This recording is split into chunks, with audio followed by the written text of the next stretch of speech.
Bon, ok. On va se plonger dans les conditions habituelles d'une plaidoirie devant les tribunaux. Alors, moi je m'appelle Thierry Mudry, je suis avocat au barreau de Marseille. Je dirais que j'ai une double casquette ou un double gilet si on préfère, puisque je suis avocat pénaliste pour l'essentiel. J'ai dû arrêter quelques années mon activité pour des raisons de santé et j'ai mis à profit, si je puis dire, cet arrêt pour participer au mouvement des Gilets jaunes. Voilà, je viens de reprendre mon activité. Alors, le thème de ces échanges, on dira, c'est la démocratie. Il est légitime de se poser des questions. Enfin, moi, je ne m'en pose plus, mais c'est le thème du débat. Et je me suis demandé comment introduire finalement ce débat, comment introduire ce sujet. Et j'ai eu l'idée de vous livrer quelques citations, en essayant de les replacer dans leur contexte. Alors, j'ai choisi 4 citations qui concerne 4 siècles différents. Le 17e, 18e, 19e, 20e. Et puis, on va peut-être revenir du 20e au 17e siècle pour se poser la question de savoir quels sont les rapports qui existent entre la justice et la démocratie et quels rapports devraient exister entre elles. Alors, lorsque je parle de justice, évidemment, je fais allusion à l'institution judiciaire. Lorsque je parle de justice, je fais allusion essentiellement à la justice pénale, vous avez compris. Mais on pourrait parler aussi de la justice administrative. Ma consoeur, elle, est habituée à introduire des instances devant le tribunal administratif, la cour administrative, etc., éventuellement le Conseil d'État. Alors, 4 citations. La première de ces citations, elle est extraite du manifeste du tribunal pénal d'exception de Tousis dans l'État libre, la République des 3 ligues, qui allait devenir le canton suisse des Grisons. Et cette citation, elle date de 1618. La forme de notre gouvernement est démocratique et l'élection et la révocation de tous les magistrats, juges et officiers, à la fois dans notre pays libre et souverain et dans les territoires qui nous sont assujettis, relève de l'homme du commun. Alors, vous avez entendu, élection, révocation des juges, des magistrats, relève de l'homme du commun. Bon. Ok, d'accord. Désolé. Alors, la deuxième citation, elle est extraite, c'est une citation de Saint-Just, et elle est extraite de ses fragments sur les institutions républicaines qui ont été rédigés dans les années 1793-1794.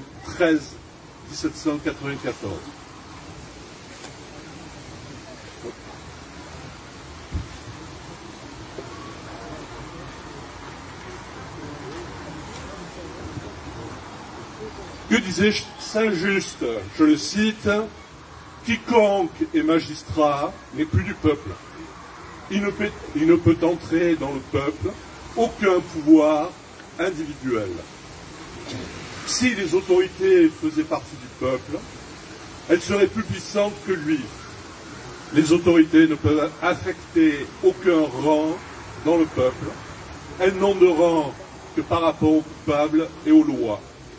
Un citoyen vertueux doit être plus considéré qu'un magistrat. » Troisième citation qui nous amène cette fois au XIXe siècle, c'est une citation extraite de La démocratie en Amérique d'Alexis de Tocqueville. quand je vois parmi nous certains magistrats brusquer les partis ou leur adresser des bons mots, lever les épaules au moyen de la défense et sourire avec complaisance à l'énumération des charges, je voudrais qu'on essaie de leur retirer leur robe afin de découvrir si, se trouvant vêtus comme les simples citoyens, cela ne les rappellerait pas à la dignité naturelle de l'espèce humaine. Et enfin, dernière citation qui nous amène tout droit au XXe siècle, c'est un passage de la plaidoirie de Jacques Izorni, notre confrère, qui défendait l'écrivain collaborationniste Robert Brasillac devant la Cour de justice en 1945. Il s'adressait donc au commissaire de la République, Marcel Reboul, qui allait requérir la peine de mort et l'obtenir contre Robert Brasillac. Pas oublier que Jacques Izorni, pendant la guerre, avait défendu les communistes et les réfractaires, les résistants, devant les sections spéciales qui avaient été créées par Vichy. Et qu'ensuite, il a défendu Robert Brasillac et même Pétain devant la Haute Cour de justice. Que disait-il, Jacques Izorni, en s'adressant à Marcel Reboul? Il lui disait « Votre institution, le ministère public, sonne aujourd'hui les fanfares de la résistance. C'est bien, mais vous avez été pendant 4 ans le parquet de la collaboration. Vous êtes, que vous le vouliez ou non, solidaire de ce ministère public, un et indivisible, qui pendant 4 ans a poursuivi et fait condamner les réfractaires, qui a poursuivi et fait condamner les communistes. »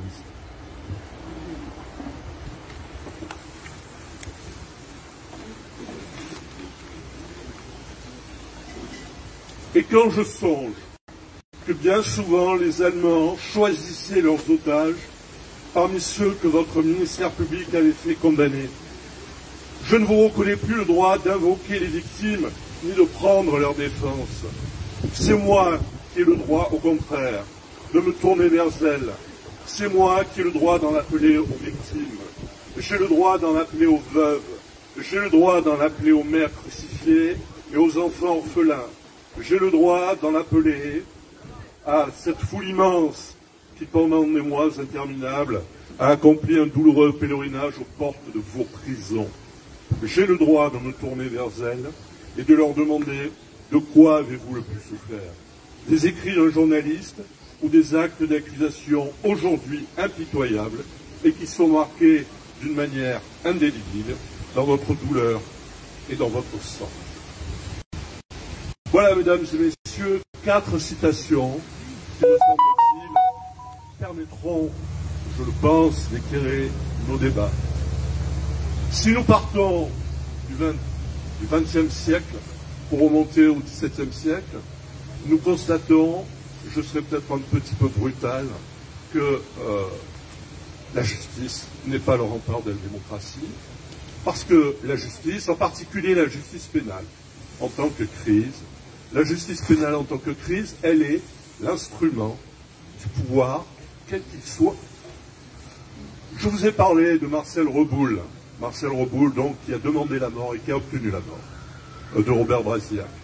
Marcel Reboul, auparavant, il officiait au tribunal spécial de la Seine, qui avait été créé par Vichy, et qui s'occupait de poursuivre et de condamner les actes de résistance. Un autre exemple, André Mornay, qui était le procureur lors des procès de Laval et de Pétain, qui se sont tenus en 1945, la même année donc que le procès Brasillac. André Mornay, il dirigeait sous Vichy la commission qui était chargée d'ôter la nationalité française aux Juifs avant leur déportation. Et c'est André Mornay qui réclamait la peine de mort pour Laval et pour Pétain. Et lorsque Laval avait fait une tentative de suicide, juste avant son exécution, c'est André Mornay qui a exigé qu'on le réveille pour qu'il puisse être conscient à son exécution. Alors, mesdames et messieurs, vous direz, c'est une période tragique de notre histoire, mais si on parle d'une autre crise, qui est celle du mouvement des Gilets jaunes, est-ce que vous avez connaissance du nombre de Gilets jaunes qui ont été condamnés et du nombre d'auteurs de violences policières qui ont entraîné la mutilation de Gilets jaunes ou des blessures graves de celles-ci? Est-ce que vous connaissez le nombre de condamnations? Alors, simplement, sur une période restreinte, on dira, de novembre 2018 à juin 2019, vous avez eu plus de 3000 condamnations de gilets jaunes. 3005 et quelques condamnations de gilets jaunes, la plupart n'ayant pas de passé judiciaire. Et vous avez eu 400 condamnations à de la prison ferme avec mandat d'écoute. Les gens qui étaient à la barre et qui ont été condamnés ont été aussitôt envoyés en détention. Et dans la même période, savez-vous combien de policiers ont été condamnés pour des violences commises? 2. Alors, ça a un petit peu changé, c'est vrai, on a eu depuis quelques autres condamnations de policiers auteurs de violences. Simplement vous préciser que concernant ces 2 policiers qui ont été condamnés, pourquoi ont-ils été condamnés? Parce qu'ils avaient été filmés et parce que les vidéos qui avaient été prises des violences qu'ils avaient exercées ont été largement diffusées sur les réseaux sociaux. Alors, je n'en dirai pas plus pour le moment, mais sans doute, si, je vais encore dire quelques mots, sans doute, vous posez la question de savoir pourquoi la justice est ainsi, disons-le brutalement, sans nuance, est ainsi aux ordres, à votre avis. Dans la Constitution de Beloubek, en 2018, a fait une circulaire précisant qu'il fallait une réponse pénale systématique par rapport à tous les gilets jaunes arrêtés dans le cadre des manifestations. D'accord, mais cette circulaire. Oui. Envoyé à tous les présidents d'élection français. Alors, attention, il y a 2 choses. Alors, notre ami nous parle de la circulaire Belloubet. C'est vrai, cette circulaire existe, mais elle est adressée au parquet. Qui est nommé par... Copie, oui. Mais, si vous voulez, on a tendance à considérer que la justice agit de la sorte parce qu'elle n'est pas indépendante. Alors, la chose est vraie s'agissant du parquet, procureur de la République. C'est vrai qu'ils sont soumis au pouvoir hiérarchique, on dira, du garde des Sceaux. Encore que. Bon. Et d'ailleurs, la Cour européenne des droits de l'homme, dans 2 arrêts de 2010, a considéré que le parquet français, à cause de cette soumission, le parquet français n'était pas une autorité judiciaire. Une autorité de poursuite, mais pas une autorité judiciaire. En revanche, et ça, effectivement, le premier problème, c'est celui de l'absence d'indépendance du parquet, mais le deuxième problème, c'est l'indépendance des juges. C'est un problème, l'indépendance des juges. À mon avis, c'est un problème. Et les juges sont véritablement indépendants. Il y a une disposition constitutionnelle, l'article 64 de la Constitution de 1958, qui établit l'inamovibilité des juges. Okay, c'est-à-dire que le pouvoir exécutif ne peut pas les déplacer.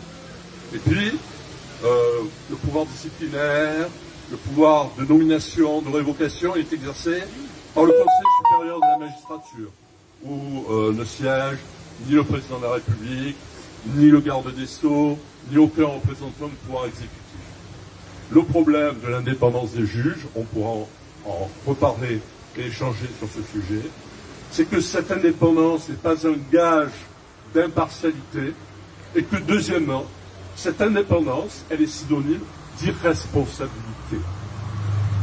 Qui a jugé les Gilets jaunes?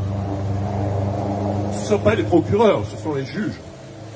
Et ils l'ont jugé de façon totalement disproportionnée par rapport aux actes commis. Voilà. Donc, c'est ainsi que je voulais introduire le sujet et éventuellement donner la parole.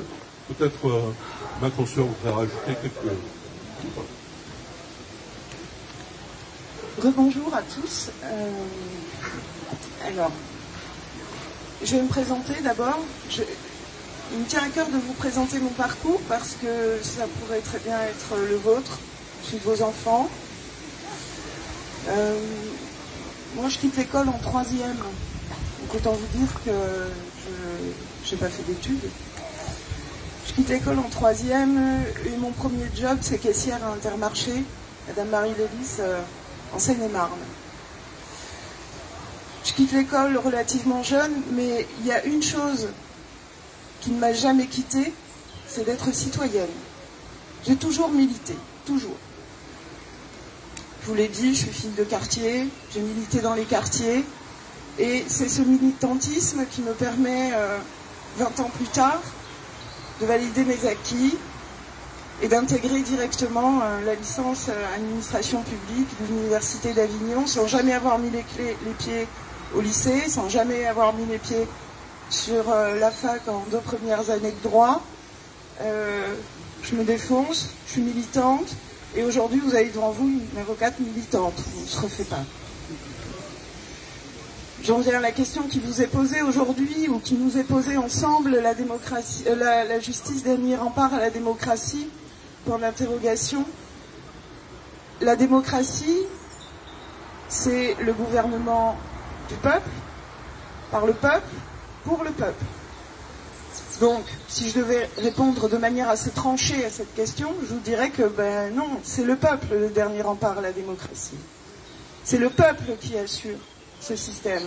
C'est vous, c'est les citoyens que nous sommes.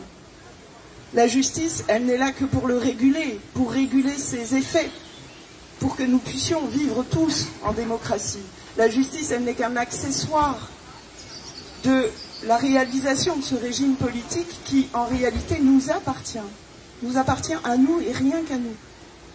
Et c'est un phénomène assez récent que j'observe, moi, dans l'exercice de ma profession, qu'il y a de plus en plus de citoyens qui viennent, en tant qu'experts, réaliser ce qu'ils veulent, eux, dans leur démocratie. Et ça, c'est absolument essentiel que le citoyen soit d'abord éduqué à sa démocratie, qu'il fasse les choix citoyens de ce qu'ils veulent intégrer à sa démocratie, à leur démocratie, et que surtout, ils combattent pour ça. J'entends mon confrère sur le volet pénal, sur les derniers événements récents des 2 dernières années, Gilets jaunes, Covid. Moi, je vous le dis d'emblée, je suis un petit peu en dehors de tout ça. Mon travail, il est plutôt dans l'intérêt des collectifs citoyens que je vais défendre sur l'eau, l'assainissement, le fait que l'eau doit appartenir aux citoyens et qu'il doit enfin sortir d'un service public, industriel et commercial voué finalement, non plus tellement au service public tel que nous l'entendons nous comme étant essentiel, mais comme une manne économique sur lesquelles les grandes multinationales font leurs chiffres. Ça, c'est un combat que je mène régulièrement avec des collectifs citoyens, notamment celui d'Avignon, très actif pour ceux qui sont d'ici et qui connaissent certainement leurs engagements. J'interviens aussi beaucoup auprès de citoyens, je porte la parole judiciaire, de citoyens qui s'engagent contre la corruption. Nous avons dans notre pays des associations nationales absolument essentielles en la matière, pour ne citer qu'elle, Anticorps, qui a encore récemment bataillé très très dur et de manière très difficile pour voir renouveler leur agrément et continuer le combat anticorruption. Ce sont des sujets essentiels à notre démocratie. De manière un petit peu plus locale, et je vois quelques personnes que j'ai rencontrées très récemment sur Avignon, je suis très attachée, par exemple, à défendre des projets citoyens de solidarité, d'économie solidaire, en la personne de M. Juvin, qui est là derrière nous, et qui porte des projets qui vont non pas contre la collectivité, qui ne vont jamais dans un esprit de combat pour le combat, mais toujours pour précisément choisir des projets qui participent au bien-être, au bien-vivre ensemble. Et pour moi, ce qui est essentiel, et c'est pour ça que je suis là aujourd'hui, c'est de vous inciter, vous, citoyens, à vous engager auprès de ce type d'organisation, d'association, d'adhérer, d'y contribuer, d'y participer et vous-même devenir des citoyens experts, plus experts encore que ceux qui nous gouvernent, pour leur montrer le droit chemin. Et pour moi, cette justice qui serait dernier rempart à la démocratie, c'est vous qui devez la faire vivre. C'est vous qui devez aller sur le terrain du combat, judiciaire y compris. Alors, moi, il se trouve que je suis publiciste. Je suis avocat publiciste.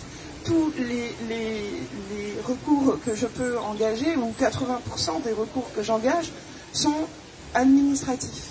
C'est-à-dire que je me bats pour les citoyens, pour la parole citoyenne, contre l'administration qui les gouverne systématiquement. Pour moi, il est là le dernier rempart. C'est là que je le situe. Alors, vous pourrez toujours me dire que je suis un peu nombriliste et que c'est normal, je suis dans ma sphère et que peut-être je n'en sortirai pas suffisamment. Mais vraiment, porter ces engagements dans des projets construits, solidaires, qui appellent au mieux vivre ensemble est essentiel à la démocratie.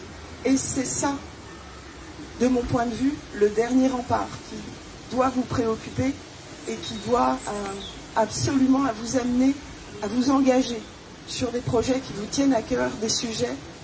Vous avez l'éducation, vous avez un tas de tous les services publics. Vous entendez depuis des décennies parler de la mort des services publics. Le service public, c'est la richesse de ceux qui n'ont rien. Et ceux qui n'ont rien sont ceux qui sont appelés à faire vivre la démocratie. Donc, je persiste dans ma réponse. Le dernier rempart à la démocratie, c'est vous. Ni plus, ni moins. Merci.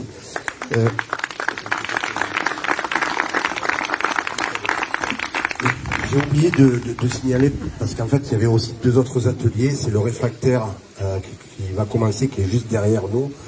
Et Concorde 17-11 qui fait aussi un atelier qui sera un peu plus loin. Voilà, j'ai oublié tout à l'heure de l'annoncer et du coup, ils m'ont demandé de l'annoncer. Voilà. Allez, on peut reprendre. Excusez-moi. Allez, c'est parti. Alors Sylvie, Gilets jaunes Marseille. D'abord, je vais en profiter pour remercier Thierry parce qu'il dit qu'il a participé au mouvement des Gilets jaunes et nous a énormément aidé par ses conseils juridiques, tu as le précisé.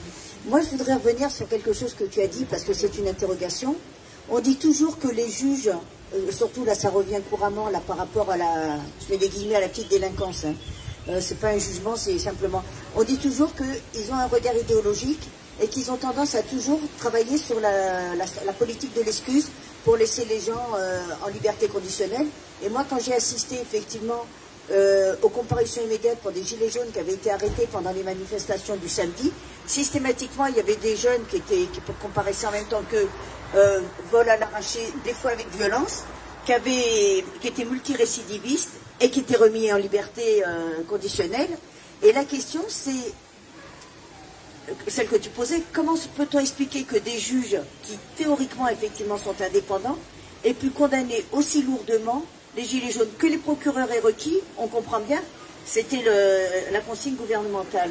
Mais les juges qui voyaient quand même là des gens qui étaient issus directement d'une population qui était la population française, le peuple souverain, voilà, enfin, je ne sais pas comment on peut le qualifier, comment ils ont pu accepter d'envoyer effectivement des jeunes qui n'avaient aucun casier, qui avaient été arrêtés pour la première fois, qui avaient fait des fois des trucs qui n'étaient quand même pas très graves, qui n'étaient pas toujours démontrés, Comment ils ont pu les envoyer en mandat de dépôt? Ça, c'est vraiment une interrogation. Est-ce que c'est par carriérisme? Est-ce qu'il y a autre chose qui les... Je ne sais pas. Est-ce que c'est uniquement idéologique? Je ne sais pas. Moi, c'est vraiment une interrogation que j'ai. Moi, je me... Vas-y. Oui, alors, on en revient au droit pénal. Oui, ta question est tout à fait légitime. Moi, je me suis livré à une analyse, on dira psychologique, très empirique, du comportement des magistrats, du comportement des juges. Je crois que le problème des juges, qui forment un corps dans la société. D'accord, quelle que soit leur appartenance idéologique, hein, parce que vous avez quand même, on dira le tiers des magistrats qui appartiennent au syndicat de la magistrature, qui est à gauche, voire très à gauche, et les deux autres tiers qui appartiennent à un syndicat, l'Union syndicale de la magistrature, qui se prétend politique et plutôt droitier, vaguement droitier. C'est cet esprit de corps qui, à mon avis, peut expliquer éventuellement leur comportement vis-à-vis des gilets jaunes. Les magistrats, ils sont habitués à traiter effectivement une petite délinquance d'habitude. Quand je dis petite délinquance, lorsqu'il y a des violences, c'est pas une aussi petite délinquance, Mais ils sont habitués, disons, à cette catégorie de justiciables. Le problème du mouvement des Gilets jaunes, c'est qu'il a porté à la surface des catégories invisibles, que les magistrats n'avaient pas l'habitude de traiter et qu'ils ont considéré comme une classe dangereuse. Beaucoup plus dangereuse que, encore une fois, les habituels délinquants qu'ils avaient à traiter, pour lesquels ils avaient une réponse judiciaire habituelle, etc. Oui, c'est idéologique ou sociologique. C'est mon avis. Oui, bonjour. Pour moi, c'est la peur de la révolution. Et on est resté sur 1789. Et dès qu'il y a un mouvement populaire, il faut le casser. Voilà, c'est tout, c'est pas compliqué. Hein. Les juges, ils ont moins peur d'un délinquant que des révolutionnaires ou que des manifestants. Voilà, c'est tout, c'est pas compliqué. Hein. Alors, si vous permettez, de compléter ma réponse sur la peur, effectivement, sur la peur. La magistrature, elle est solidaire, quelle que soit l'indépendance statutaire dont elle dispose, elle est solidaire, je dirais, du pouvoir établi. Hein. Je vous ai cité l'exemple de 45, de Vichy, etc. Bon. Le traitement judiciaire, le traitement policier d'abord, et le traitement judiciaire des Gilets jaunes, lorsqu'on le compare par exemple au traitement policier et judiciaire des émeutes de 2005, et je peux vous en parler parce que j'ai défendu des accusés même. J'étais dans le procès de Pau, où il y avait eu un incendie, où a été incendié un commissariat de police, avec des policiers à l'intérieur, donc qui ont réussi à s'échapper, heureusement. Mais je défendais ces accusés. Je peux vous dire que, d'une manière générale, le traitement qui a été fait des émeutes de 2005 et le traitement aussi bien policier que judiciaire qui a été fait des Gilets jaunes est sans comparaison, malgré les destructions en 2005 qui ont été considérables. Mais il y a eu, aussi bien de la part du gouvernement et des consignes qui ont été données aux forces de police, aussi bien de la part de la magistrature, une certaine réserve, vis-à-vis des actes qui avaient été commis. Moi, je voudrais intervenir. Je suis aussi avocate, militante et naturopathe, et je vais tout à fait dans votre sens. Ma longue expérience du métier m'a fait rencontrer à maintes reprises des magistrats à titre privé. Et je me rappelle d'une fois, j'étais en dialogue avec la première présidente de la Cour d'appel de Paris. Et elle me dit, oh là là, j'ai longtemps hésité entre être avocate ou être magistrate. Et finalement, j'ai choisi d'être magistrate parce que j'ai choisi le pouvoir. Et moi, je lui ai répondu, vous voyez, j'ai choisi d'être avocate parce que moi, j'ai choisi la liberté. Et ce dont on n'a pas parlé, c'est que cette fameuse magistrature soi-disant libre, qui est appelée la magistrature assise pour nous, puisqu'elle n'est pas soumise au diktat normalement du gouvernement, elle est libre, eh bien il y a tout de même quelque chose qui lui retire sa liberté, c'est qu'elle a une progression et que si elle est doigt au pantalon, elle va progresser parce que leur objectif pour le pouvoir, c'est de devenir un jour premier président de la Cour de cassation, voire premier président de la Cour d'appel. Donc ils sont aux ordres. Et il y a très peu de magistrats réellement libres. Et moi, les magistrats réellement libres que j'ai rencontrés, c'était d'anciens avocats. Puisque par une passerelle, les avocats peuvent un jour devenir magistrats. Et ça, il ne faut pas l'oublier. Ils veulent le pouvoir et ils veulent la progression pour arriver en fin de carrière au point le plus haut de la pyramide de la magistrature. Donc ça, c'est un élément que je voulais signaler. Deuxième chose que je voulais dire et qui n'a rien à voir et qui va abonder dans le sens de Isor, c'est que oui, nous sommes tous les acteurs de notre liberté et de la démocratie. Mais combien de gens parmi vous ont lu la Constitution, ont lu la Déclaration des droits de l'homme, qu'elle soit française, européenne ou qu'elle soit universelle? Car tous nos droits sont inscrits dedans et ils sont supérieurs à toutes les autres lois. Et il faut absolument les faire valoir. Et comme le disait Isor, il faut être éduqué et éduquer autour de nous les gens à ça. Moi, j'enseigne en université de biologie, université de géographie, j'enseigne le droit. Et la première question que je pose à mes étudiants, c'est: avez-vous lu la Constitution? Il y en a zéro qui ont lu notre Constitution, alors que c'est notre élément majeur, notre rempart aussi contre la justice qui est bien souvent injuste. Et moi, je parle de l'injustice la plupart du temps. Et enfin, je terminerai en vous disant, soyez militants au sein d'associations, quelles qu'elles soient, notamment les associations aussi environnementales, parce que depuis 2013, autrefois, les associations, quel que soit le nombre d'adhérents, pouvaient obtenir un agrément. Maintenant, il faut qu'elles le renouvellent tous les ans et on regarde le nombre d'adhérents qu'elles ont. S'il n'y a pas assez d'adhérents, on leur retire leur agrément. Et là, elles n'ont plus aucun droit.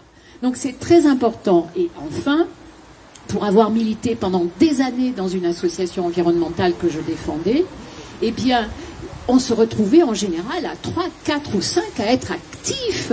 Mais donnez de votre temps. Moi, je considère qu'au moment de la retraite, tout le monde devrait donner quelques heures par semaine de manière presque obligatoire à toutes ces associations parce que c'est pour le bien commun, c'est pour la défense de tous et qu'on en a besoin. Donc, regardez autour de vous quelles sont les associations qui existent, allez adhérer et surtout, allez participer à leurs activités. Voilà, c'est ce que j'avais à dire. Merci.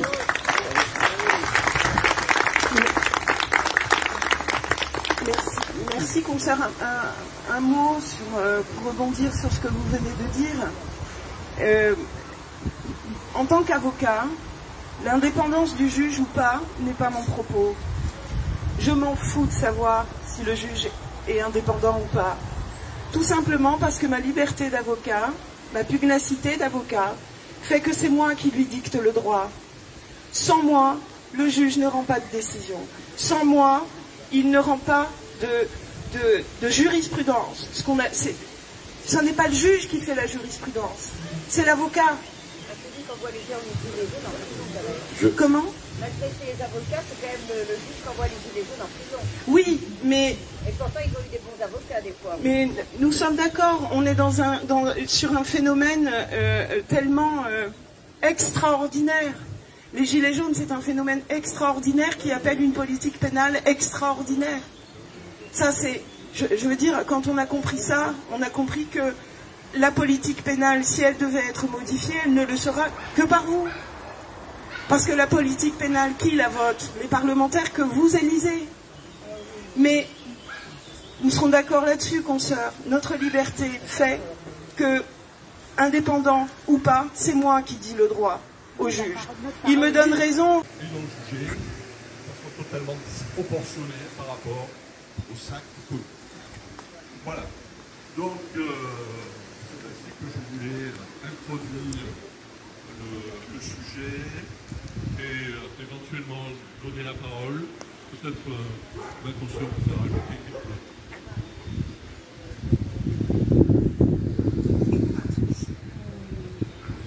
Alors, je vais me présenter d'abord. Il me tient à cœur de vous présenter mon parcours parce que ça pourrait très bien être le vôtre. Je suis de vos enfants. Moi, je quitte l'école en 3e. Donc, autant vous dire que je n'ai pas fait d'études. Je quitte l'école en 3e et mon premier job, c'est caissière à Intermarché, Madame Marie Lélis, en Seine-et-Marne. Je quitte l'école relativement jeune, mais il y a une chose qui ne m'a jamais quittée, c'est d'être citoyenne. J'ai toujours milité, toujours. Je vous l'ai dit, je suis fille de quartier, j'ai milité dans les quartiers, et c'est ce militantisme qui me permet, 20 ans plus tard, de valider mes acquis et d'intégrer directement la licence administration publique de l'Université d'Avignon sans jamais avoir mis les pieds au lycée, sans jamais avoir mis les pieds sur la fac en 2 premières années de droit. Je me défonce, je suis militante et aujourd'hui vous avez devant vous une avocate militante, on ne se refait pas. J'en viens à la question qui vous est posée aujourd'hui, ou qui nous est posée ensemble, la justice, dernier rempart à la démocratie, point d'interrogation. La démocratie, c'est le gouvernement du peuple, par le peuple, pour le peuple. Donc, si je devais répondre de manière assez tranchée à cette question, je vous dirais que, ben non, c'est le peuple le dernier rempart à la démocratie. C'est le peuple qui assure ce système. C'est vous, c'est les citoyens que nous sommes. La justice, elle n'est là que pour le réguler, pour réguler ses effets, pour que nous puissions vivre tous en démocratie. La justice, elle n'est qu'un accessoire de la réalisation de ce régime politique qui, en réalité, nous appartient à nous et rien qu'à nous. Et c'est un phénomène assez récent que j'observe, moi, dans l'exercice de ma profession, qu'il y a de plus en plus de citoyens qui viennent, en tant qu'experts, réaliser ce qu'ils veulent, eux, dans leur démocratie.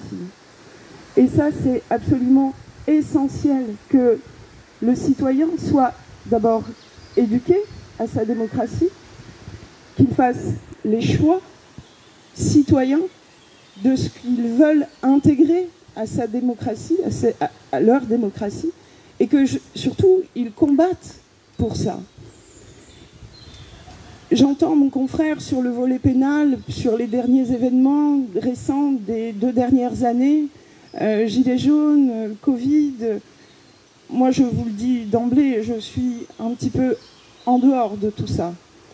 Mon travail, il est plutôt dans l'intérêt des collectifs citoyens que je vais défendre sur l'eau, l'assainissement, le fait que l'eau doit appartenir aux citoyens et qu'il doit enfin sortir d'un service public, industriel et commercial voué finalement non plus tellement au service public tel que nous l'entendons nous comme étant essentiel, mais comme une manne économique sur lesquels les grandes multinationales font leurs chiffres.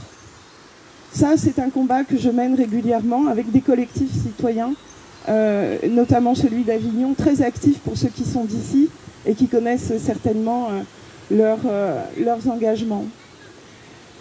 J'interviens aussi beaucoup auprès de citoyens, je porte la parole judiciaire, de citoyens qui s'engagent contre la corruption. Nous avons dans notre pays des associations nationales absolument essentielles en la matière, pour ne citer qu'elle, Anticorps, qui a encore récemment bataillé très très dur et de manière très difficile pour voir renouveler leur agrément et continuer le combat anticorruption. Ce sont des des sujets essentiels à notre démocratie.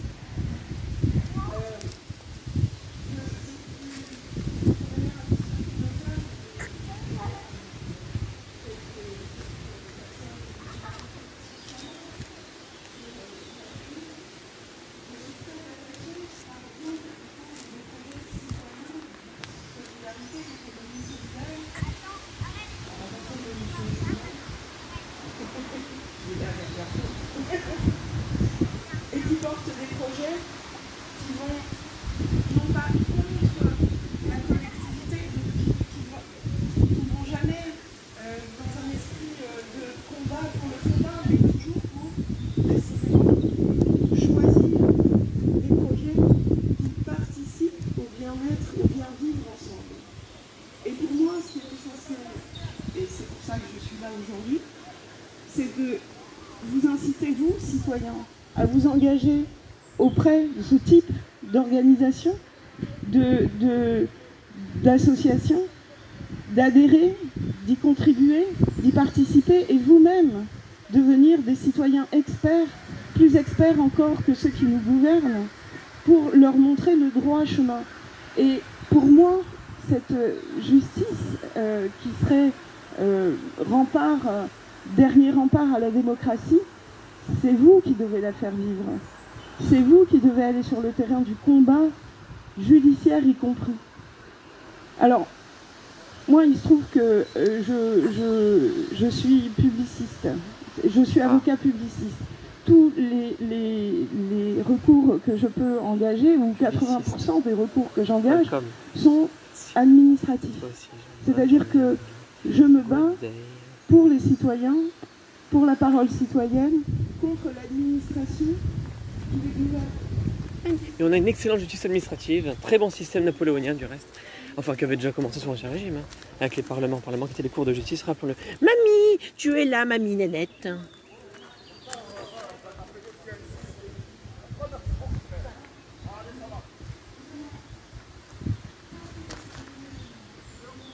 Mamie Nénette. T'es pas content ici, toi?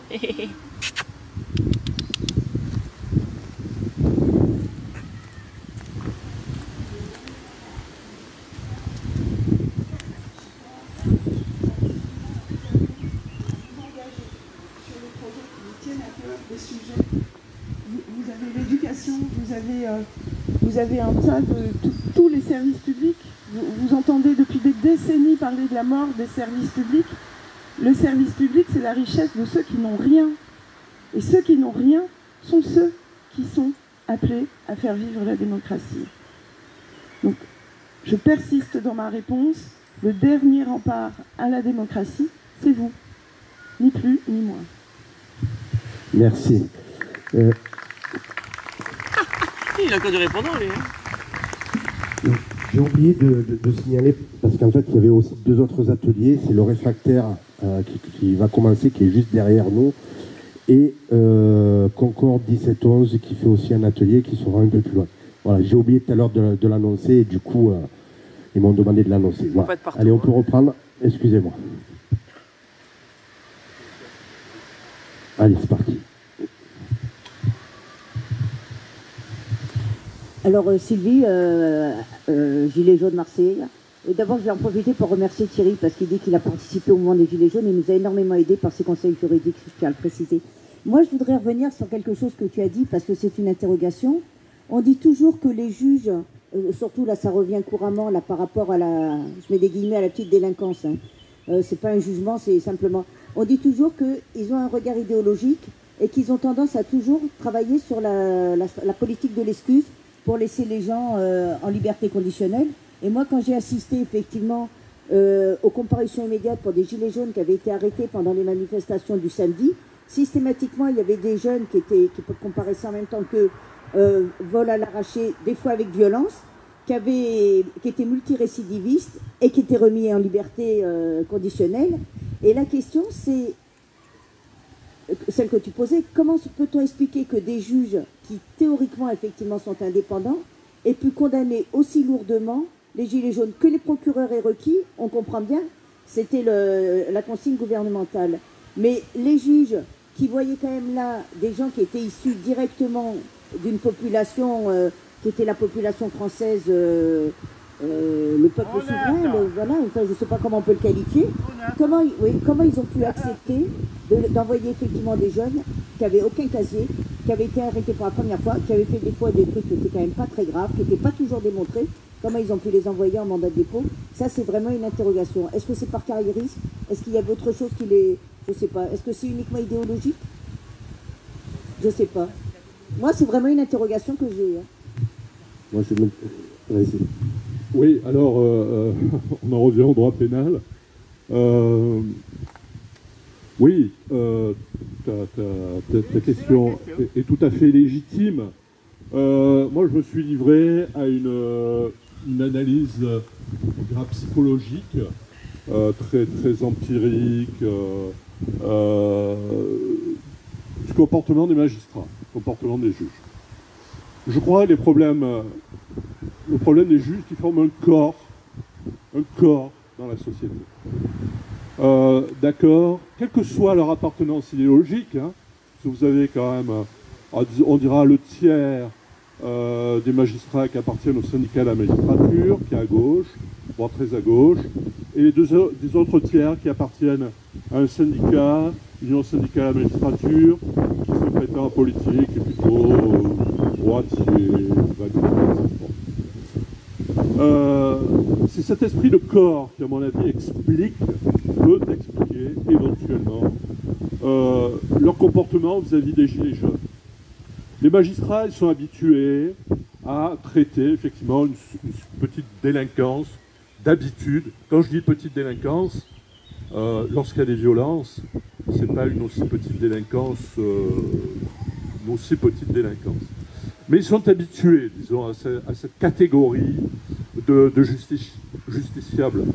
Le problème du mouvement des Gilets jaunes, c'est qu'il a porté à la surface des catégories invisibles, que les magistrats n'avaient pas l'habitude de traiter et qu'ils ont considéré comme une classe dangereuse, beaucoup plus dangereuse que, encore une fois, les habituels délinquants qu'ils avaient à traiter, pour lesquels ils avaient une réponse judiciaire habituelle, etc. La peur de la révolution. Oui, c'est idéologique ou sociologique.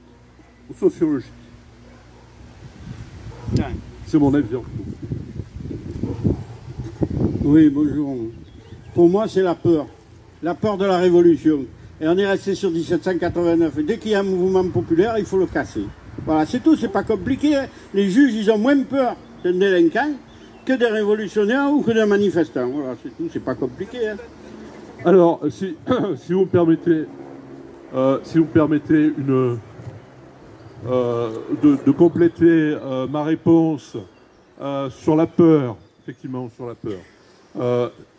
La magistrature, elle est solidaire, quelle que soit l'indépendance statutaire dont elle dispose, elle est solidaire, je dirais, du pouvoir établi. Hein. Je vous ai cité l'exemple de 45, de Vichy, etc. Bon. Le traitement judiciaire, le traitement policier d'abord, et le traitement judiciaire des Gilets jaunes, lorsqu'on le compare par exemple au traitement policier et judiciaire des émeutes de 2005, et je peux vous en parler parce que j'ai défendu des accusés même. J'étais dans le procès de Pau, où il y avait eu un incendie, où a été incendié un commissariat de police, avec des policiers à l'intérieur, bon, qui ont réussi à s'échapper, heureusement. Mais je défendais ces accusés. Mais je peux vous dire que, d'une manière générale, le traitement qui a été fait des émeutes de 2005 et le traitement, aussi bien policier que judiciaire, qui a été fait des Gilets jaunes, est sans comparaison, malgré les destructions en 2005 qui ont été considérables. Mais il y a eu, aussi bien de la part du gouvernement et des consignes qui ont été données aux forces de police, aussi bien de la part de la magistrature, une certaine réserve, vis-à-vis des actes qui avaient été commis. Moi, je voudrais intervenir. Je suis aussi avocate, militante et naturopathe, et je vais tout à fait dans votre sens. Ma longue expérience du métier m'a fait rencontrer à maintes reprises des magistrats à titre privé. Et je me rappelle d'une fois, j'étais en dialogue avec la première présidente de la Cour d'appel de Paris. Et elle me dit « Oh là là, j'ai longtemps hésité entre être avocate ou être magistrate. Et finalement, j'ai choisi d'être magistrate parce que j'ai choisi le pouvoir. » Et moi, je lui ai répondu, vous voyez, j'ai choisi d'être avocate parce que moi, j'ai choisi la liberté. Et ce dont on n'a pas parlé, c'est que cette fameuse magistrature soi-disant libre, qui est appelée la magistrature assise pour nous, hein, puisqu'elle n'est pas soumise au diktat normalement du gouvernement, elle est libre, eh bien, il y a tout de même quelque chose qui lui retire sa liberté, c'est qu'elle a une progression, et que si elle est doigt au pantalon, elle va progresser parce que leur objectif pour le pouvoir, c'est de devenir un jour premier président de la Cour de cassation, voire premier président de la Cour d'appel. Donc ils sont aux ordres. Et il y a très peu de magistrats réellement libres. Et moi, les magistrats réellement libres que j'ai rencontrés, c'était d'anciens avocats. Puisque par une passerelle, les avocats peuvent un jour devenir magistrats. Et ça, il ne faut pas l'oublier. Ils veulent le pouvoir et ils veulent la progression pour arriver en fin de carrière au point le plus haut de la pyramide de la magistrature. Donc ça, c'est un élément que je voulais signaler. Deuxième chose que je voulais dire et qui n'a rien à voir et qui va abonder dans le sens de Isor, c'est que oui, nous sommes tous les acteurs de notre liberté et de la démocratie. Mais combien de gens parmi vous ont lu la Constitution, ont lu la Déclaration des droits de l'homme, qu'elle soit française, européenne ou qu'elle soit universelle? Car tous nos droits sont inscrits dedans et ils sont supérieurs à toutes les autres lois. Et il faut absolument les faire valoir. Et comme le disait Isor, il faut être éduqué et éduquer autour de nous les gens à ça. Moi, j'enseigne en université de biologie, université de géographie, j'enseigne le droit. Et la première question que je pose à mes étudiants, c'est « Avez-vous lu la Constitution ?» Il y en a zéro qui ont lu notre Constitution, alors que c'est notre élément majeur, notre rempart, aussi contre la justice qui est bien souvent injuste. Et moi, je parle de l'injustice la plupart du temps. Et enfin, je terminerai en vous disant, soyez militants au sein d'associations, quelles qu'elles soient, notamment les associations aussi environnementales, parce que depuis 2013, autrefois, les associations, quel que soit le nombre d'adhérents, pouvaient obtenir un agrément. Maintenant, il faut qu'elles le renouvellent tous les ans et on regarde le nombre d'adhérents qu'elles ont. S'il n'y a pas assez d'adhérents, on leur retire leur agrément. Et là, elles n'ont plus aucun droit. Donc c'est très important. Et enfin, pour avoir milité pendant des années dans une association environnementale que je défendais, eh bien, on se retrouvait en général à 3, 4 ou 5 à être actifs. Mais donnez de votre temps. Moi, je considère qu'au moment de la retraite, tout le monde devrait donner quelques heures par semaine de manière presque obligatoire à toutes ces associations parce que c'est pour le bien commun, c'est pour la défense de tous et qu'on en a besoin. Donc, regardez autour de vous quelles sont les associations qui existent, allez adhérer et surtout, allez participer à leurs activités. Voilà, c'est ce que j'avais à dire. Merci.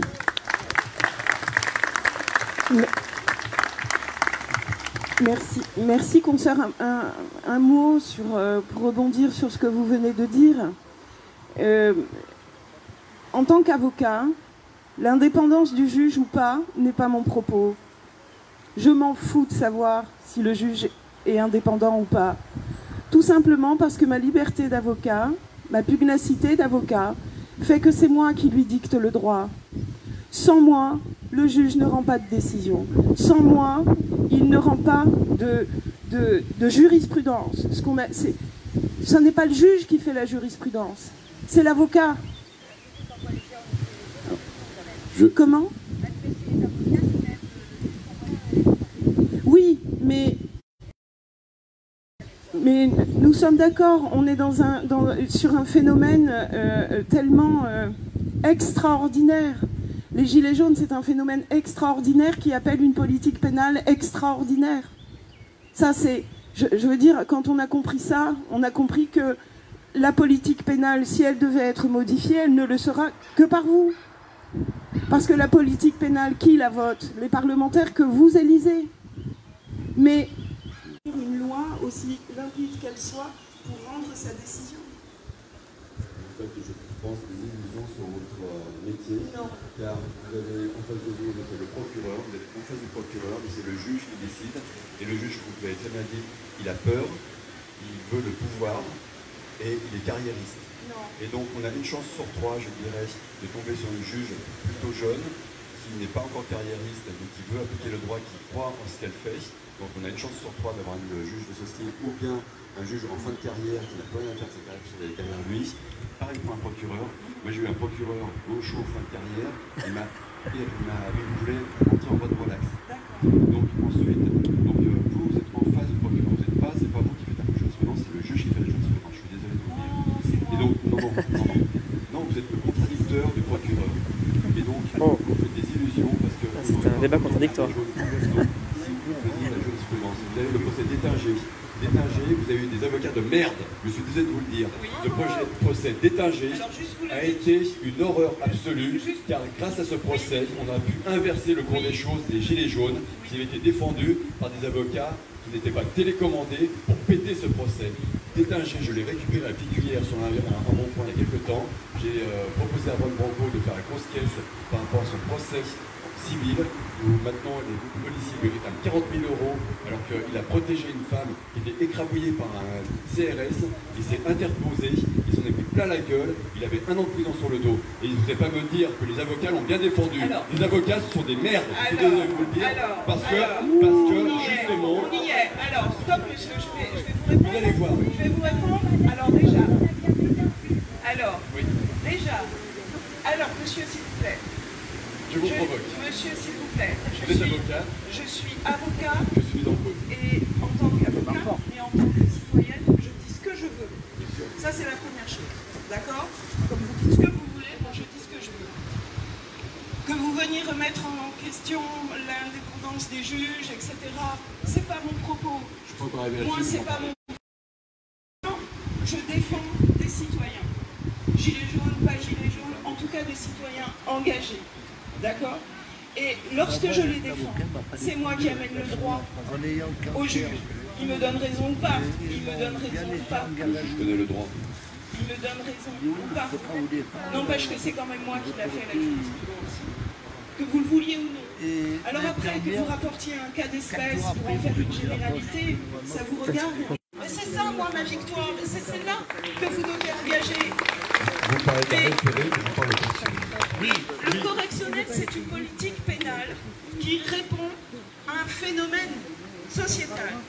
Les gilets jaunes, c'est encore une fois, comme le Covid, des événements qui viennent fracasser une société de manière tout à fait extraordinaire et face à laquelle le système judiciaire doit répondre, que vous le vouliez ou non.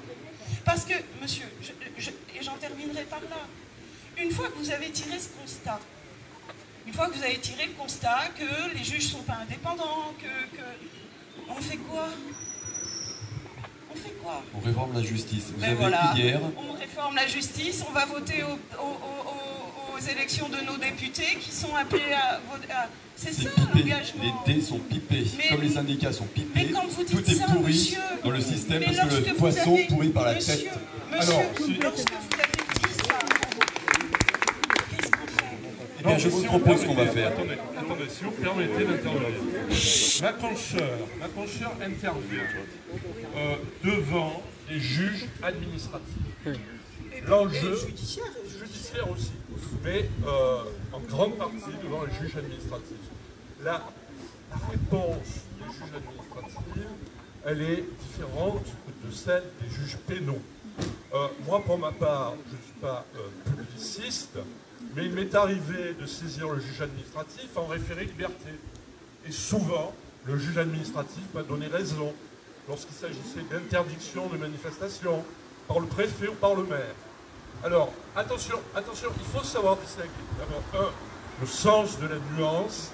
Tout le monde doit avoir le sens de la nuance. ce qui n'empêche pas d'avoir des convictions. Maintenant, je reviens au juge pénal.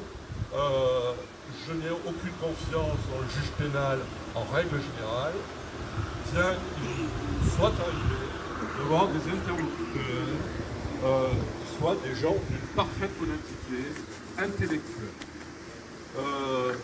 Chaque fois que vous obtenez, si vous avez les moyens de l'obtenir, un acquittement en cour d'assises, c'est parce que vous avez un président qui vous écoute dérouler votre argumentation. Sinon, il est fermé, il n'écoute rien, et le seul fait que votre client soit renvoyé devant la cour d'assises par d'autres juges fera qu'il prononcera une condamnation, peu importe les éléments que vous pourrez apporter à la cour.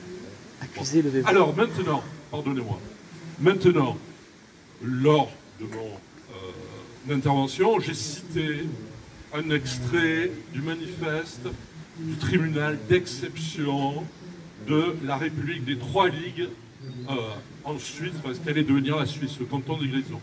Que disent-ils? Nous sommes, notre gouvernement est démocratique parce que l'élection à la révocation des juges est une compétence de l'homme du commun. Alors, il ne faut pas oublier quand même ce qui s'est passé pendant la Révolution française. Il s'est passé une véritable révolution judiciaire.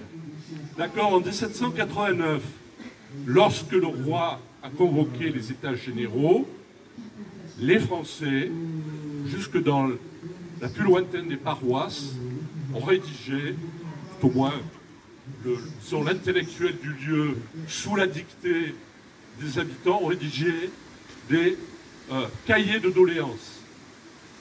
Et dans ces cahiers de doléances, une des principales préoccupations des Français, c'était la justice. C'était la gratuité de la justice et le jugement par les pairs, c'est-à-dire par les semblables, par d'autres qu'eux. Qu'a instauré la Révolution française? L'élection des juges, l'élection des accusateurs publics, nos équivalents des procureurs de la République. Et puis le tirage au sort des jurés. Il ne faut pas oublier que dans la justice criminelle, alors, lors de la Révolution française, il y avait un jury d'accusation, comme le grand jury, vous savez, dans les séries américaines, vous voyez le grand jury, où la personne sur laquelle pèsent les soupçons d'avoir commis un crime, on l'envoie devant le grand jury pour que le grand jury décide si finalement on va l'envoyer devant un jury de jugement. Dans la Révolution française, vous aviez un jury d'accusation et un jury de jugement dont les membres étaient tirés au sort dans la population. Donc la Révolution française, elle a inauguré une véritable révolution judiciaire. Et depuis, nous avons assisté à une contre-révolution judiciaire. Depuis, il y a eu la terreur, ok, Bonaparte, qui voulait tout supprimer, même la cour d'assises. La cour d'assises y a échappé. En 1941, Vichy a mis les magistrats professionnels lors des délibérés des cours d'assises, parce que jusqu'à présent, les jurés des cours d'assises statuaient seuls, à la fois sur la culpabilité et aussi sur les circonstances atténuantes. Ok, mais Vichy a mis le président et deux assesseurs pour décider du sort des accusés en cour d'assises. Et l'une des expressions, disons, de cette contre-révolution judiciaire, celle qui s'est produite en 1941, c'est que le nombre d'acquittements, il est passé de 25% à 8%, et maintenant à 4%. Voilà, 4% d'acquittements en cour d'assises. Et là, nous avons une autre manifestation de cette contre-révolution judiciaire, c'est la généralisation des cours départementales criminelles qui sont constituées uniquement de magistrats professionnels, 5 magistrats professionnels, pour statuer sur les crimes qui sont punis dans le code pénal de 20 ans de réclusion criminelle. Bon, c'est essentiellement les viols. Et voilà, nous avons ce processus qui est engagé et qui consiste à enlever le peuple du droit. C'est au peuple qui revient de s'impliquer, comme l'a dit ma consoeur, mes consoeurs, c'est au peuple qui revient de s'impliquer, mais c'est aussi au peuple de faire acte de justice.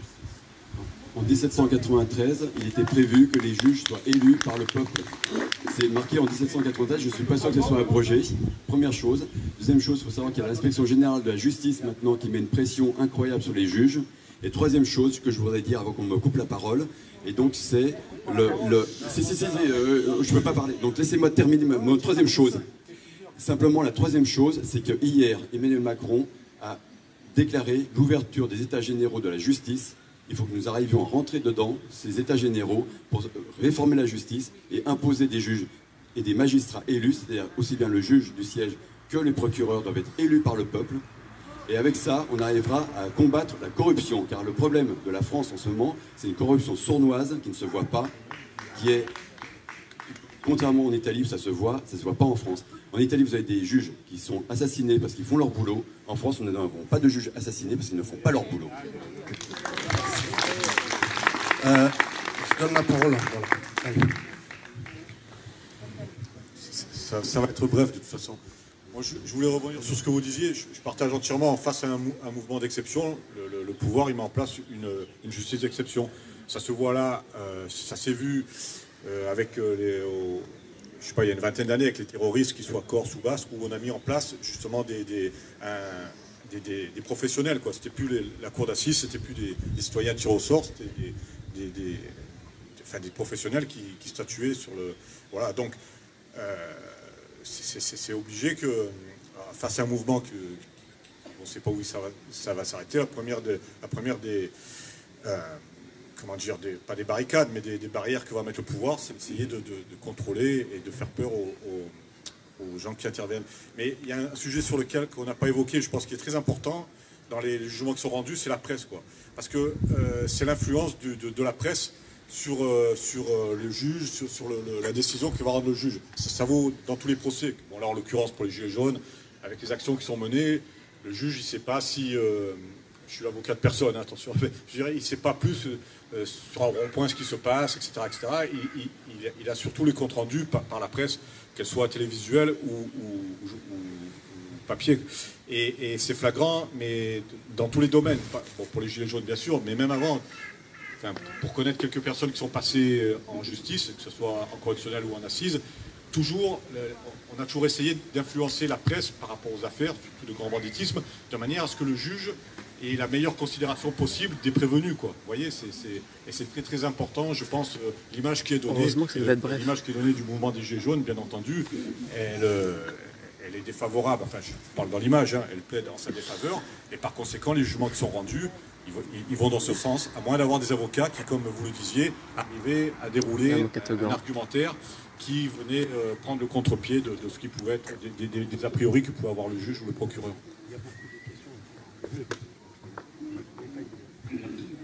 Je profite pour cette parenthèse pour émettre mon point de vue. Un juge élu, c'est un juge corrompu. Hein. Un juge élu, il tourne pour son mandat, pour être réélu. C'est un point de vue parfaitement personnel, hein, mais je ne vois pas... Enfin voilà, on tombe dans une justice à l'américaine. Hein. Je suis pas certaine. Mais c'est mieux, peut-être pas, mais agissons pour que ça le devienne mieux. N'allons pas vers le pire. N'allons pas vers le pire. Un juge élu, on va faire un référendum sur l'élection. Il est sur du clientélisme. Ça appelle le clientélisme. C'est mon point de vue. C'est mon point de vue. Alors attendez, il y a d'autres questions avant. On va donner la parole à ce monsieur. Et merci de me donner la parole. Alors moi j'ai fait 200 km, j'étais venu voir en fait l'avocat qui est absent, c'est Maître Brouza. Mais le hasard n'existe pas. C'est que je me retrouve à vous, Maître Thierry, qui avait donné la 4e citation qui correspond au XXe siècle. Vous avez parlé de la résistance communiste.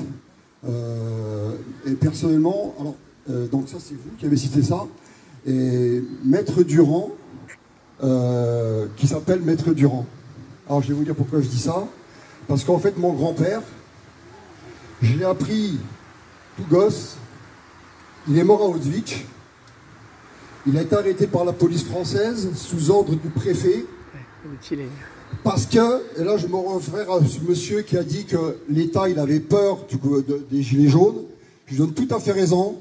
Mon grand-père, il a été déporté à Auschwitz parce qu'il voulait coller, il collait des affiches sur les murs. Mon grand-père, il s'appelait Durand. De tigre. Voilà pourquoi je me dis le hasard n'existe pas, c'est que je n'ai pas vu l'avocat que je voulais voir, mais j'ai vu les deux avocats que je devais voir. Et donc je dis, prenez conscience, moi je ne suis pas gilet jaune, j'ai manifesté une fois, voilà, mais je ne suis pas gilet jaune parce que j'ai rien contre le gilet jaune. Aujourd'hui, j'ai beaucoup de sympathie, j'en ai toujours eu d'ailleurs, mais je comprends mieux pourquoi vous êtes sur les ronds-points. Personnellement, pourquoi je ne suis pas gilet jaune? Parce que je suis comme madame, j'ai aucun diplôme, je ne suis pas quitté en troisième, voilà, mais je me suis fait tout seul aussi. Et donc je pars d'un principe, j'ai peut-être eu tort, hein. Je dis si on veut, et je rejoins maintenant, je viens de réaliser, je reviens à ce que dit Maître Durand, c'est qu'en fait, c'est à nous de défendre notre vie. C'est pas d'attendre sur la justice. Et par contre, le monsieur qui a intervenu tout à l'heure, il a dit beaucoup de choses qui sont justes, mais alors, dire que les avocats sont tous de la merde, là, je suis pas d'accord du tout, parce que, oulala. Pas dit ça, il dit que ce sont des merdes, je t'avais des aucun pouvoir. Vous faites l'avocat du diable. Quelque chose, je donne la parole au sinon. Salut Marie. Juste deux mots. Juste deux mots oui, sur c'est ton atelier. des juges. Bon, je ne partage pas votre avis. D'abord parce que nous avons des expériences qui ne sont pas qu'anglo-saxonnes, où, par exemple, me semble-t-il à Genève,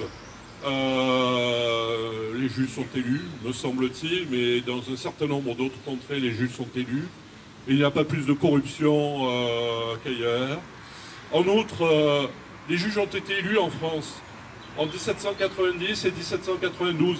Il y a une étude très intéressante qui a été faite par une chercheuse à ce sujet, qui a montré que l'élection des juges à ce moment-là avait apporté toute satisfaction, tant du point de vue de la compétence de ceux qui avaient été élus que de leur honnêteté. Alors bien sûr, l'expérience a duré assez peu de temps, parce qu'il y a eu la terreur par la suite, mais encore une fois, j'en reviens au manifeste de Touzis de 1618, l'élection et la révocation de tous les magistrats. Quand on parle de magistrats, tous les fonctionnaires d'autorité. L'élection et la révocation de tous les magistrats doit appartenir à l'homme du commun.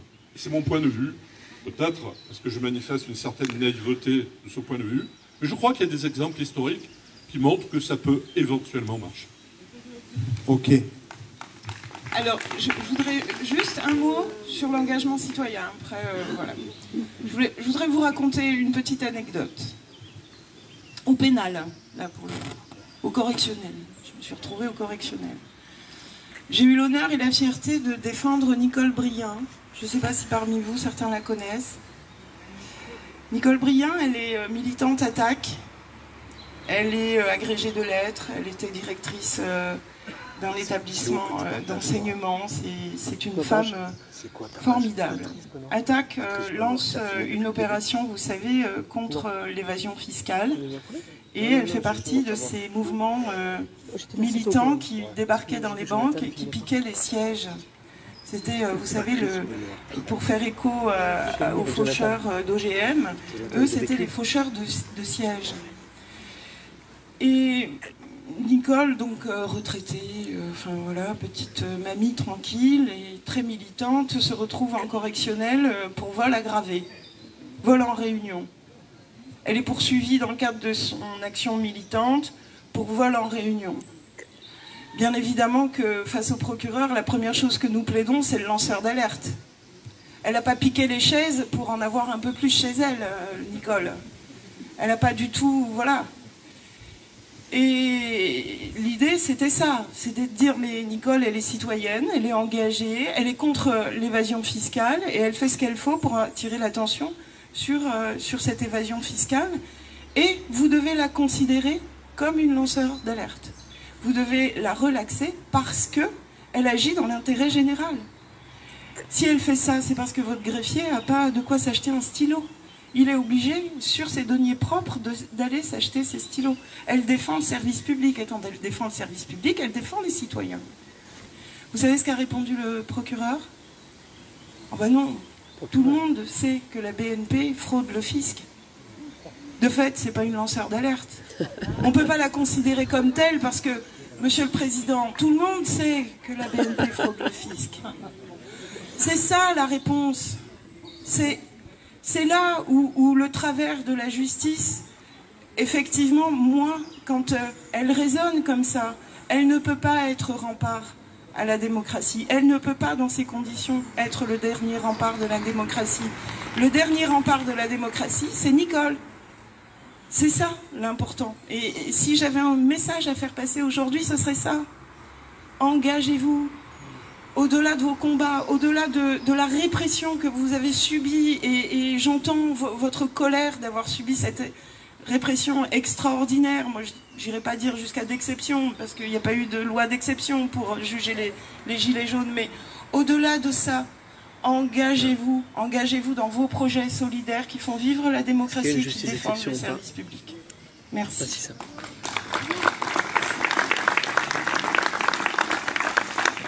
Je remercie ma compatriote sénémarnaise de me tendre la perche. Je suis de Montreux. Et avant de vous dire ce que j'ai à dire, je rappellerai le préambule de la Déclaration des droits de l'homme. Je donne tout à fait raison à l'avocate qu'il est très important de lire les textes. Et ça sera la raison de mon propos, avec mes questions. L'oubli, l'ignorance et le mépris des droits fondamentaux sont les seules causes des malheurs publics et de la corruption des gouvernements. Cette petite phrase, on la répète avec les amis avec lesquels je me promène en France, en tant que gilet jaune de Seine-et-Marne et d'Île-de-France, avec mon ami François qui est là aussi, puisqu'on a un petit comité juridique qui se promène avec d'autres entités sur la Constitution et autres, et on constate qu'effectivement, la plupart du temps, les citoyens, les gilets jaunes que l'on rencontre, ne connaissent pas le droit, les lois, les arrêtés, ne cherchent pas, grattent un petit peu, et ils pensent que c'est trop technique, que c'est réservé à une certaine élite, qu'il faut forcément systématiquement prendre un avocat. Or, c'est pas vrai. Il y a beaucoup de situations où si on gratte et on cherche à connaître ses droits, effectivement, on peut arriver à trouver des réponses par soi-même ou par des entités déjà préexistantes, comme notre comité Jean Moulin, comme Réaction 19, Info Covid, Week-end Requête, ou les comités citoyens locaux, Jean-Marie. Maintenant, je voudrais revenir sur la question de la justice indépendante, et c'est une question que je pose. Malgré tout, la Constitution ne dit pas certaines choses et elle en dit un certain nombre. Et malgré tout, effectivement, le Conseil supérieur de la magistrature est très bien défini dans la Constitution. Or, depuis 13 ans, vous le savez bien, nous n'avons plus de Constitution, puisqu'on a été trahi en 2008, de notre vote de 2005. Et un jour ou l'autre, nous allons être invités à réécrire les règles du jeu. Dès à présent, et je vous remercie les organisateurs d'ici d'avoir organisé ce débat sur le droit et la justice, parce que c'est super important, c'est un sujet qui n'est pas très régulièrement traité. Il faudrait le matraquer, le traiter tout le temps, systématiquement. C'est un des piliers régaliens de la démocratie.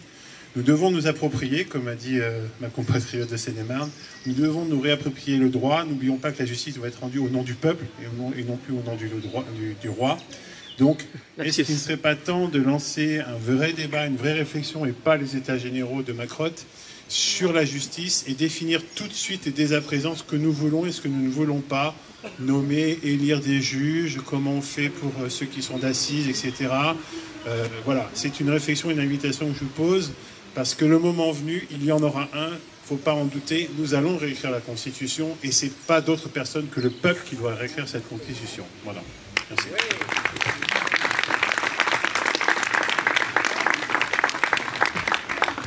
La parole est encore à la défense. Faire tourner un peu. Je reviens et je reprends la parole pour dire oui, il faut que le peuple soit l'acteur du droit, mais vous avez peut-être remarqué qu'aujourd'hui, le droit est devenu d'une telle complexité que même nous, les avocats, on s'y perd. Si bien qu'on est devenus très spécialisés dans des domaines, plus de 40 000 textes. Je prends pour exemple le Code du travail. En France, il a été remanié il y a quelques années. Le nombre d'articles est invraisemblable, il fait cette épaisseur-là. En Suisse, il y a, je sais pas, 200 ou 300 articles, c'est tout. Donc comment voulez-vous, à force de complexifier le droit, comment voulez-vous que le citoyen lui-même s'y retrouve? Et c'est vrai, avec les textes de base, on peut s'en sortir. C'est-à-dire même rien que le Code civil, qu'on peut lire comme un roman, parce qu'il y a plein de choses dedans qui sont hyper intéressantes. C'est bien écrit en plus. Et c'est le droit fondamental. Et puis, sinon, il faut que nous intervenions tous, aidés par les avocats. C'est notre rôle fondamental. On doit être là pour vous aider. La cause. parce que c'est nous qui avons cause la un dommage connaissance dans ce autrui, domaine, celui qui le et donc cause amener des décisions qui vont simplifier le droit pour n'être que sur des textes de base qui s'appliquent dans toutes les circonstances. Voilà, c'est ce que je voulais dire. Et juste un mot en ce qui concerne les élections des juges. Bien sûr que je suis pour cela, mais par contre, mon expérience professionnelle a montré que, par exemple, les deux juridictions devant lesquelles il y a des juges élus, tribunal de commerce et conseil de prud'homme, eh bien, il y a effectivement des phénomènes de corruption, c'est sûr. Et j'en ai terminé, mais oui, je suis pour l'élection des juges. Ah, c'est la moins mauvaise solution. Allez, il y avait la démocratie, dame et après le monsieur. c'est meilleur des régimes, au plus mauvais après tous les autres. Bonjour, moi je voudrais m'adresser à Maître Durand qui tout à l'heure a dit qu'il n'y avait pas de loi d'exception depuis les Gilets jaunes. La loi anti-casseurs, elle a deux titres que casseurs, mais c'est une loi anti-Gilets jaunes pour nous. Oui. Alors, si vous me permettez, juste par rapport à ce qui vient d'être dit, madame, depuis octobre 2017, nous sommes rentrés dans un état d'exception. D'accord? Il y a eu...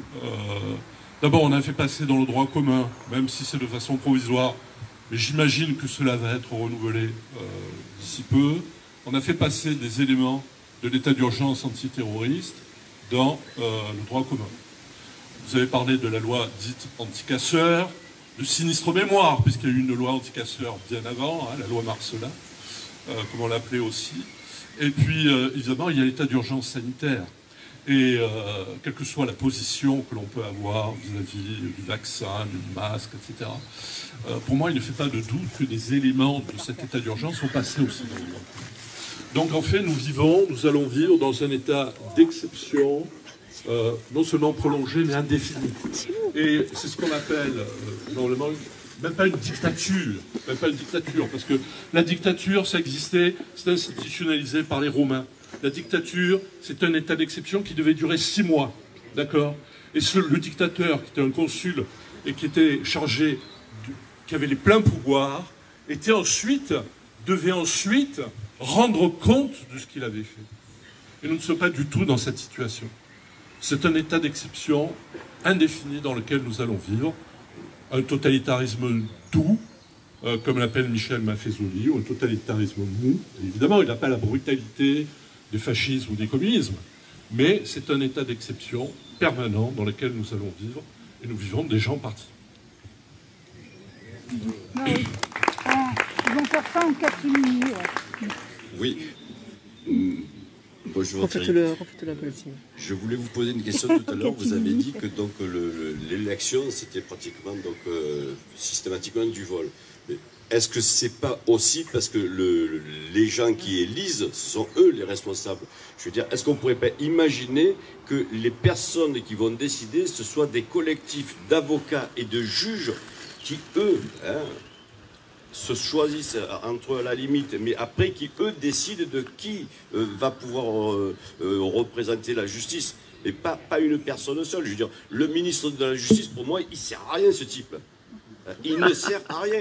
Moi, je préfère faire monter le Front National. Des juges et des avocats qui sont nommés par l'ensemble du peuple et qui, eux, puissent défendre la justice. Mais pas un type qui va décider, parce qu'il est aux ordres d'abord du président, qui va dire après les autres choses. Je veux dire, l'indépendance de la justice, c'est d'abord venir justement de l'association des avocats et des juges, mais pas d'une corporation simple. Chacun va défendre son beefsteak, mais les deux associés, je veux dire, est-ce qu'on ne peut pas imaginer que ça pourrait donner quelque chose de positif? Enfin, pour moi...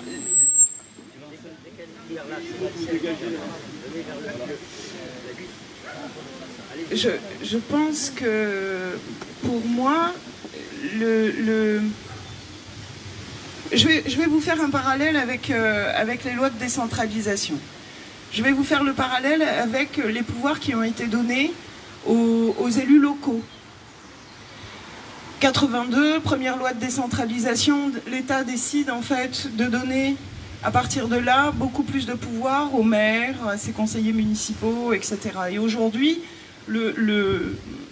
le principe fondamental qui gouverne nos collectivités, ce qui vous touche de plus près finalement, c'est la libre administration. Et donc, aujourd'hui, une commune a droit, sans que l'État ne puisse intervenir, de choisir ses grands projets, ses grands... Voilà. Ça, c'est la politique de décentralisation qui s'est opérée entre 82 et aujourd'hui. Et l'idée, c'était justement d'avoir une certaine liberté locale, au niveau local. Mais aujourd'hui, moi, ce que je constate, c'est que, non pas que je ne sois pas pour la décentralisation, mais un maire, il roule pourquoi? Pour être élu au prochain mandat. Et il va flirter finalement avec ce que je dirais un discours dominant, indépendamment de ce qui se passe réellement chez lui. C'est, comment dire, une mécanique humaine, hein, c'est très humain finalement, que de ne rouler que pour espérer être réélu.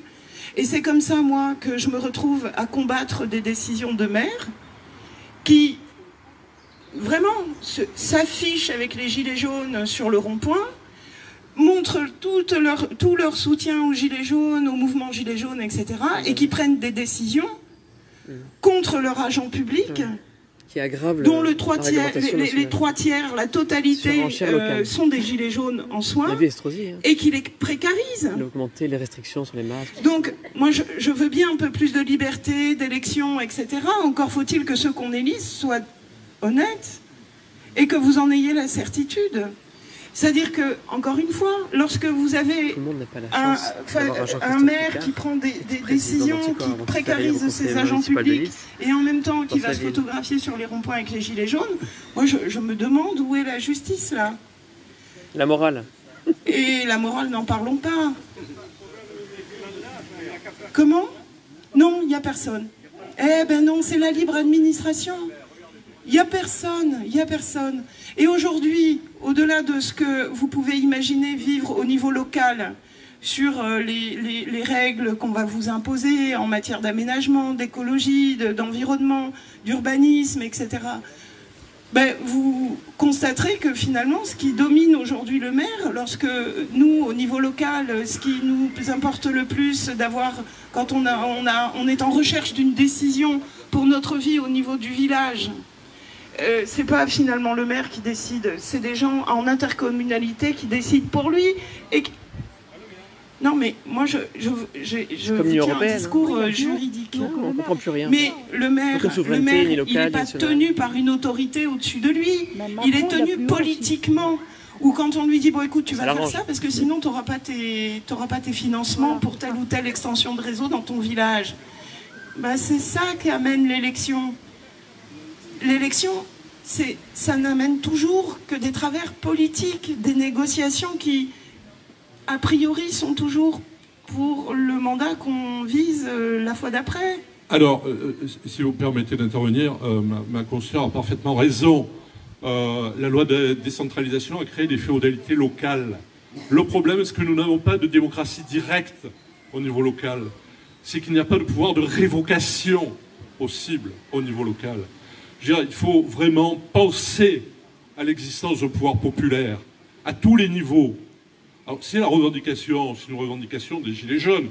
Bien sûr, il y a toujours des objections, bien sûr, il y a toujours des difficultés que nous allons rencontrer dans l'existence de ce pouvoir populaire.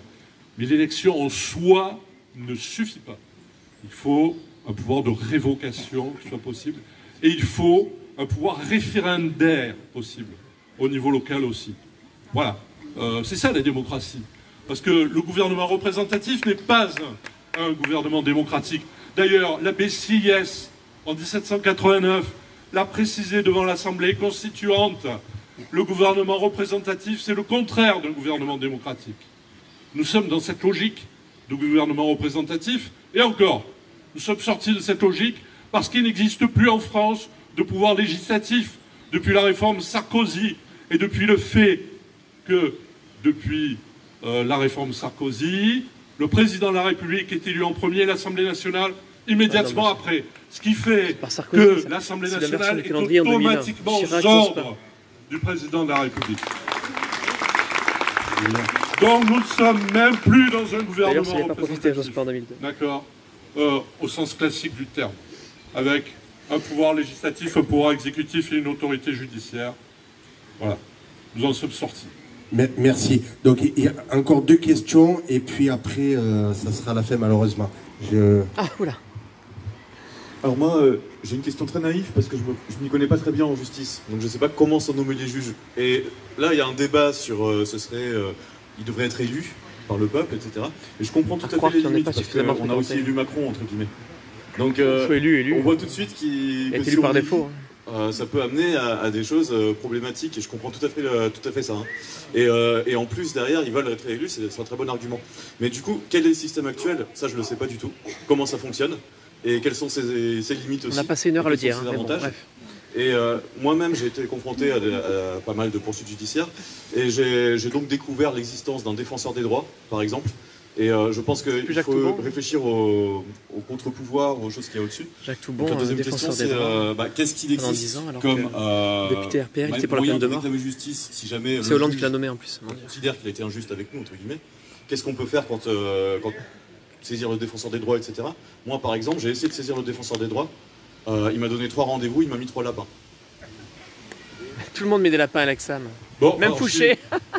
Si vous me permettez, je réponds rapidement aux 2 questions. La nomination, la révocation des juges, c'est la compétence du Conseil supérieur de la magistrature. D'accord? Alors la composition du Conseil supérieur de la magistrature, elle a évolué au fil du temps. Et après l'affaire d'Outreau, on a décidé que les magistrats devaient être moins nombreux dans le Conseil supérieur de la magistrature que les personnalités extérieures. Il n'empêche que le Conseil supérieur de la magistrature est toujours l'expression est toujours l'expression d'un corporatisme ou d'un esprit de corps des magistrats. C'est mon point de vue, mais je suis prêt à le défendre.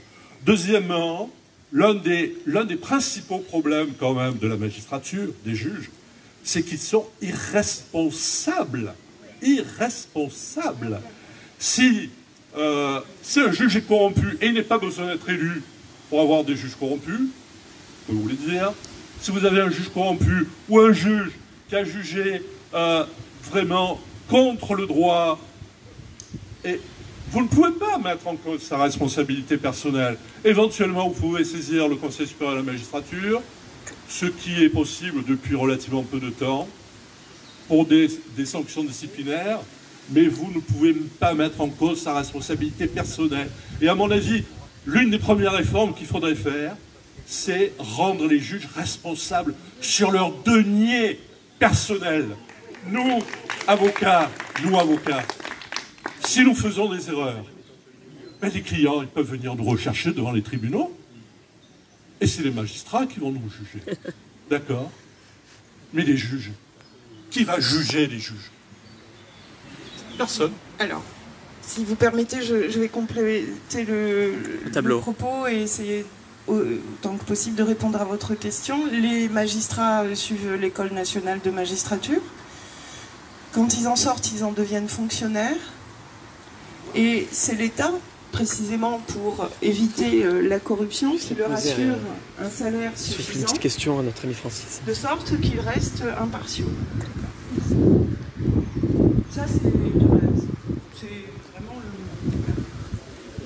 Non, mais c'est la théorie. On est sur des organisations. Alors, si vous n'êtes pas d'accord avec cette organisation, vous ne pourrez pas renverser Macron. Tu ne peux pas poser une question sur la justice politique, il n'y a pas de justice politique en France, il faut 60 parlementaires ou rien. Je crois qu'il faut 60 parlementaires pour ne serait-ce que inscrire à l'ordre du jour. C'est une question la justice politique, en fait, la Cour de justice de la République, ça ne juge rien. Pose la question. De sorte qu'ils rendent leur justice, leur décision de manière totalement impartiale. Je vais modérer un peu le propos de mon confrère parce que si vous aviez affaire à un juge qui commet une erreur, qui merde dans son boulot, tout simplement, ben c'est l'État qui est responsable. Donc c'est l'État que vous allez attaquer pour réparation de ce que le juge qui l'a nommé n'a pas bien fait son travail.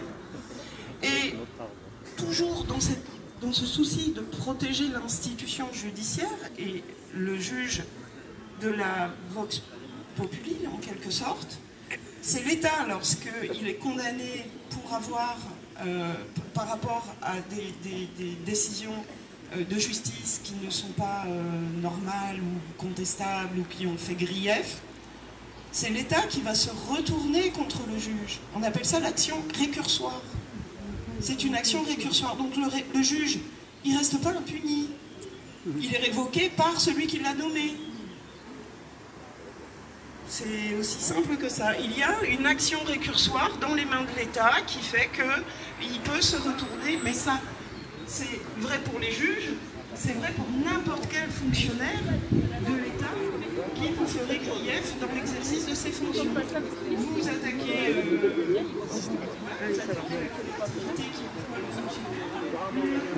Allez, avant de rendre l'antenne, on va regarder les beaux pins.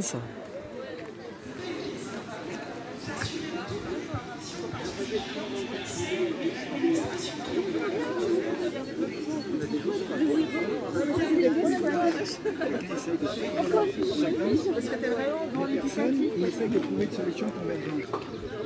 Donc finalement, voilà, je voudrais remettre un peu l'église au milieu du village, de façon à ce que on la bâtisse, cette démocratie. Il ne faut pas attendre qu'un homme providentiel le fasse. Ça n'arrivera jamais. Eh bien, merci beaucoup. On va finir là, parce que sinon on aurait dû tout vivre et ce serait... Vous avez dit, je peux vous tenir pendant 3 heures, mais bon, ça ne peut pas exagérer. Non, c'est pas l'objectif, c'est vraiment que les gens puissent aller au... C'est Alexander Sam. Surtout qu'il se lit pendant 2 heures. Je vous remercie beaucoup. Et merci beaucoup à vous. Ça, on s'en souvient. Il y a de tout. Alors, je ne sais pas si le mien son est bon, mais bon, on verra. On compte destitutions, pas d'émissions. On vous entend, mais c'est moi ce qu'on entend. Ah, c'est pour le train de nuit. Ça. Bon, passez-moi les commandes et moi je fais un achat groupé. Ah, c'est pas mal ça. Ah, les moutons, ils sont extraordinaires. Extraordinaires, extraordinaires. Bon, béret, baguette. Papa. envoyez-moi quand même... Alors mettez-moi une adresse. Et lui là, c'est encore Alexander, c'est pas des bombes lacrymo, c'est un truc rétroactif. Bon, je reviens.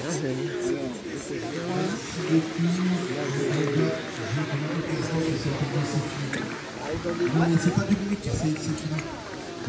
Voilà. Pour répondre à monsieur, vous faites appel dans les 10 jours qui suivent la décision de la première instance. Si vous n'avez pas oui, Marie. en appel, vous faites dans les 5 mais il l'a quand même au poignet. Derrière, si à côté de lui, est visiblement un journaliste. Qui suivent la Cour européenne des droits de l'homme. Et comme ça, nous arriverons à obtenir nos droits. Voilà la réponse que je vous fais en 2 minutes. Vous avez 10 minutes pour répondre à côté de la plaque. Je suis désolé, je vous aime bien. Non mais c'est pas ça, c'est qu'il y a d'autres intervenants qui arrivent derrière. Non, il y a d'autres personnes qui doivent parler. Il faut savoir qu'il y a une chose, vous avez donc du mobbing qui est fait par la profession d'avocat. Le mobbing vient du terme anglais mob, qui vient du terme mafia. Et donc vous avez... Oui. Ah ouais, mais on va continuer, parce que c'est très important ce qu'on dit là. On va arrêter là, de toute façon, stop. Vous avez le 2 mai 2018... Le 2 mai... Ah bah non, mais ça engage pas l'université, c'est lui qui parle du personnel. Le monde... Si j'avais su, j'aurais pas venu. Démocratie et peu. Mais fais un atelier la prochaine fois. Fais un atelier. Je vais vous dire une chose. C'est un copain savoyard, Bernard est allé le voir au plateau des Glières. Mais je n'accepte pas, faire un atelier. À aucun moment, que qui que ce soit vienne assimiler la profession, et c'est même pas une profession, c'est un état d'avocat, à une organisation mafieuse. Si j'avais su qu'on en arriverait là, je vous garantis que je ne serais pas... Il ne représente que lui, C'est absolument scandaleux d'assimiler... Alors moi je travaille avec des gens extraordinaires, renseignez-vous auprès des collectifs que je défends. C'est absolument scandaleux que de venir dire ici devant des citoyens, nous sommes les premiers remparts. Si vous êtes le dernier rempart à la démocratie, nous en sommes les premiers. Les avocats sont les premiers remparts à la démocratie. Les citoyens qui se battent aussi sur les terrains, citoyens, le bien public, l'eau, voilà, le service public. Et puis les droits, les libertés publiques. Des liens mafieux avec je ne sais qui pour je ne sais quoi. Et je vais vous montrer la pancarte avant de se quitter. De passer l'atelier ça, mais ça, bon, j'espère qu'il va demander à ses copains de le filmer lui-même. Hein. On ne peut pas le filmer, hein, l'atelier de Sam sur la curiosité du système de santé post-Covid.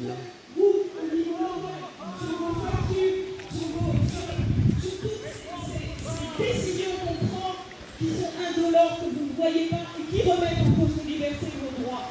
Renseignez-vous, engagez-vous et n'écoutez pas ce genre de propos. Marie, non mais bon, elle dit qu'elle se bat quand il y a des référés, quand elle coupe l'eau aux gens, elle fait un référé pour établir l'eau. Voilà, on ne peut pas dire que c'est une organisation mafieuse, hein. C'est pas que ça. Parce que Mme Mireille Damiano, bon, hein, qui est engagée politiquement, mais qu'on a. Merci beaucoup, c'est terminé. C'était donc Justice, dernier rempart de la démocratie avec monsieur Thierry Mudry et madame Zéor Durand, tous les deux avocats.